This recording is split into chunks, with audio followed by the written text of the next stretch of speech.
Let's begin with a quick thought. Imagine running a marathon but never knowing how far you have gone or how much further you have to go. Frustrating, right? This is what managing a project feels like without metrics to track progress. In this lecture, we will focus on two essential tools in Agile: velocity and burndown charts. These metrics do not just measure progress, they guide decision making, set realistic expectations, and help teams stay on track.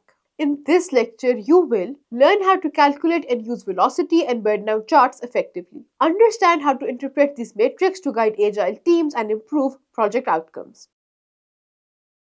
Velocity is a matrix that tells how much work a team completes during a sprint. It is calculated by summing up the effort points, usually story points, of all the completed user stories in a sprint. For example, if a team completes stories worth 30 story points in one sprint and 28 in the next, their velocity is around 29 points per sprint on average. The matrix is especially valuable for predicting future work. If your backlog has 120 points remaining and your team's velocity is 30, you can estimate that it will take 4 sprints to finish. However, velocity is more than a number. It is a reflection of team performance and consistency. To use velocity effectively, avoid comparing velocity across teams. Each team defines its own story point scale. Monitor trends rather than single sprint results.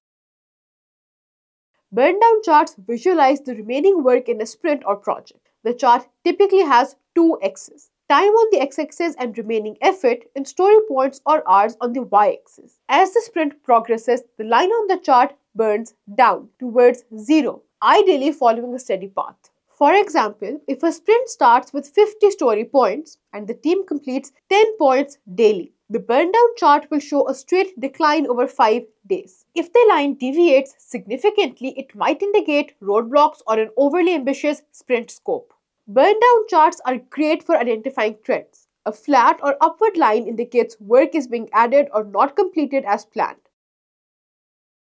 Both velocity and burndown charts help teams make data-driven decisions. For example, if a velocity trends show consistent improvement, it is a sign the team is getting better at estimating and completing work. A sudden dip in velocity might prompt a discussion about team workload, external interruptions, or unclear requirements. A burndown chart that flattens out mid-sprint signals the tasks are taking longer than expected. These metrics do not just help the team, they are invaluable for communicating progress to stakeholders.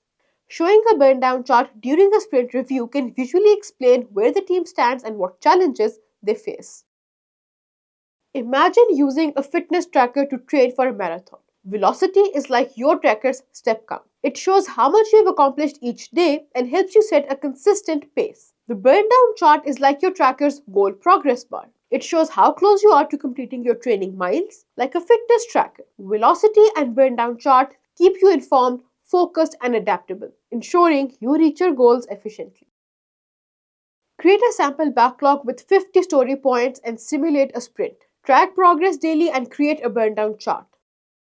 Velocity and burndown charts are practical tools that bring transparency, predictability, and clarity to project management. Whether you're tracking a sprint or a full project, these tools help ensure you're heading in the right direction. Let's discuss what you have learned and how these tools could be applied in real-world projects. Share your ideas in the comment section. That was all about this lecture.